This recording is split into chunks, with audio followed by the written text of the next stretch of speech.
Thank you for joining me today. We have a second line. The second line in gate 41 is called caution. When you come to the second line, you're no longer in the foundation. Now you have this deep genetic need to project the quality of the gate outwards, to project outwards the thing that says, here I am with the fuel to feel. In projecting it outwards, we find the word caution. We know that the nature of the second lines means that they are going to want to be left alone and not distracted. But at the same time, they're still vulnerable to the outside because we can all see them. You know, the evolutionary process, it begins in the individual, in the single being. But the next step is that it has to become something broader than that. And this is the collective. The lifetime learning says humanism tempered by pragmatism. Pragmatism is a great word for second lines. Be pragmatic. You cannot shut yourself off from the world forever. Even the hermit must have those moments when they can step out. And those moments are productive for them because they introduce the hermit to their own potential that they may know nothing about. Because remember, the second line doesn't recognize or realize its own gifts. I'm having a blackbird moment here. It took them a while to come back after we'd been away, but they're certainly back now. The 41 too, it doesn't recognize how easy it is for it to put pressure and create feelings in others. Ra used to say that this was his revenge on the emotional system. Some 30 would come along and hook into his 41. It would tap into his fantasy, and then Ra would leave, and the 31 would be left there, spinning its wheels, not knowing what to do with all of this stuff that's coming up with it. Maybe not so nice. Exaltation. A conservative nature that does not risk its own security in aiding others. An energy for one's own feelings, but not for others. This is a line that fantasizes about how it can help somebody, and that's what it focuses on. But it doesn't actually do anything about its fantasy. Remember that the 41 is a font. It is a place in which the pressure is available to go through human experience. So it could be deeply attractive to the other side. But the lower trigram does not know that there's a gate at the other end. It doesn't know that it's innocent, that there is no calculation being made here. It just doesn't know any of that. Risking its own security. The moment that you as a 41 get pulled out into the channel, you get pulled into the wave. And of course, that's where security is at risk because the wave can be devastating. Second line on itself, in itself, by itself. It's just in its own fantasy, and it doesn't have to worry about losing its security or anything else.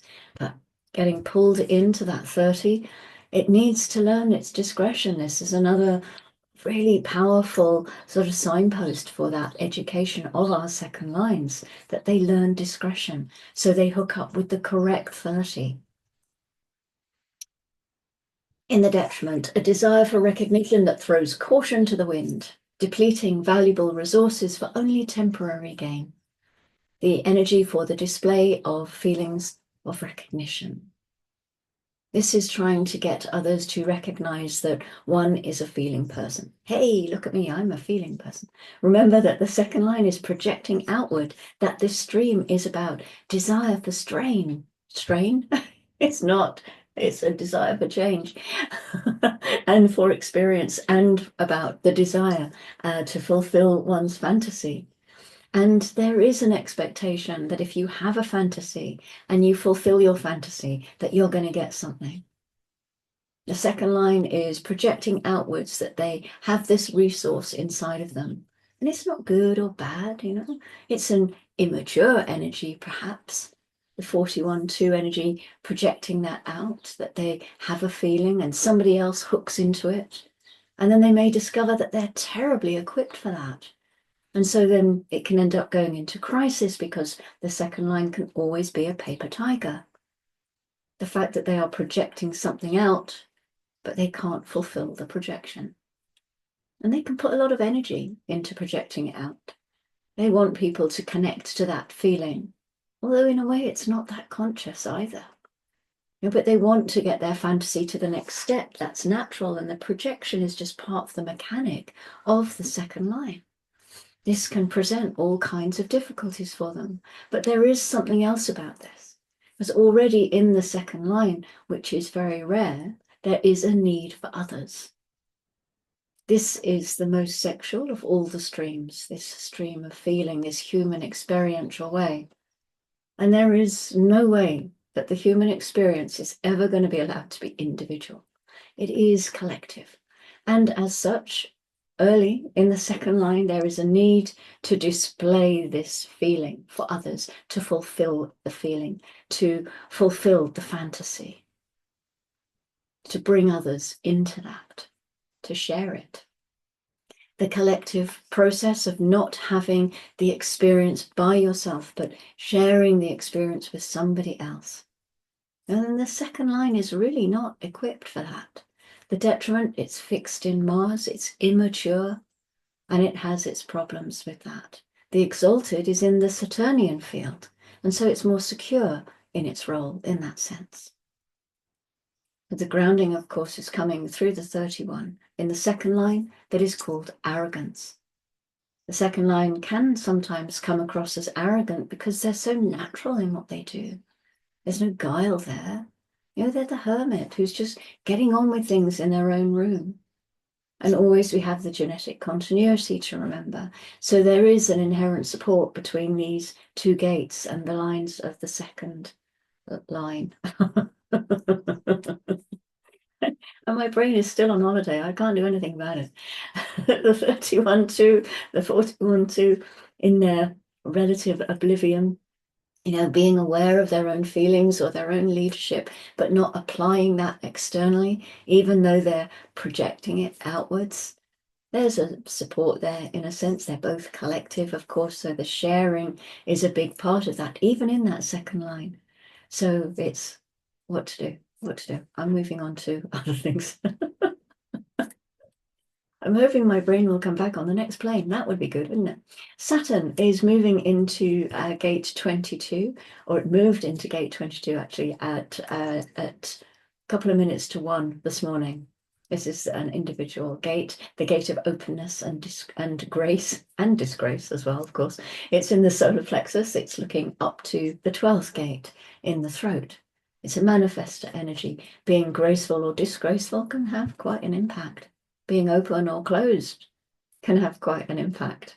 And there is the possibility that this gate can be quite moody because it's in the stream of emoting that goes from the 39 to the 55 across the emotional solar plexus here into the 22, and then ultimately the expression in the 12. There can be a nervousness here. The solar plexus is considered an awareness center, of course, and all of the awareness centers carry a fear or an anxiety or here a nervousness. And the 22 is associated with nervousness over being open because it's individuality, and individuality is naturally more closed. This is the social gate, the only social channel in individuality. It's not always ready to be social. So that nervousness comes in here. And this is a thing where the individuality, the keynote of timing, the correct timing can be so helpful, because tuning into that rather than what your mind is telling you, but tuning into your authority. Is this correct timing for me to be open? This can all help the process be a little bit more smooth, maybe. Gate 22 is a gate of hearing. It's the left ear. So there is a melancholy that there is nothing worth listening to.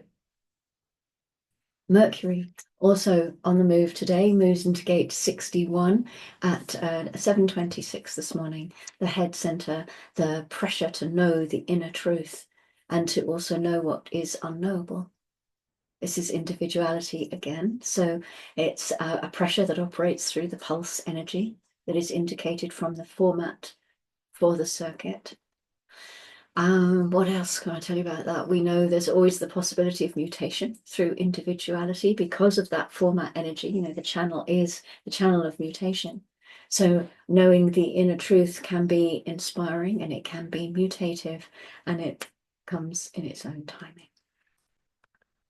The moon has been in gate 44 since 7:47 this morning. This is the splenic gate of alertness with the fear of the past. And then it moves into gate 1 at 19:08, the G center gate of self-expression, the creative, the most yang of all the gates. This is individuality, so it carries the same qualities that we've been looking at with the Mercury, with Saturn. And we have a mutative potential, of course. We have the melancholy that is always possible. There is deafness, there is stubbornness, as individuality doesn't want to be influenced, just wants to get on and do its own thing. And in this expression, this self-expression, lies the power to empower. And that's another keynote for individuality. And the final moon gate for this report is the gate 43 at 6:25 tomorrow morning, and we have more individuality. In fact, we have a whole channel with Uranus in gate 23, the channel of structuring, a design of genius to freak. This is a channel between the ajna and the throat, and it is the expression that comes down from the 61 into the 24, and then it comes through here, the individual expression. It's a very organized channel, the structuring here, as it gets out its inner truth, its inner knowing. Great efficiency is possible through this channel. It loves to put things in order. It knows how things should be in order to get the best out of them, the most efficient use out of things. And it needs to be invited because it's a projector channel. Through invitation, we are more likely to meet the genius. It's when this channel doesn't wait and it just blurts that we're more likely to experience the freak. That's us for today. Thank you very much for joining me. I'll be back tomorrow for a third line day. And until then, take care and be gently.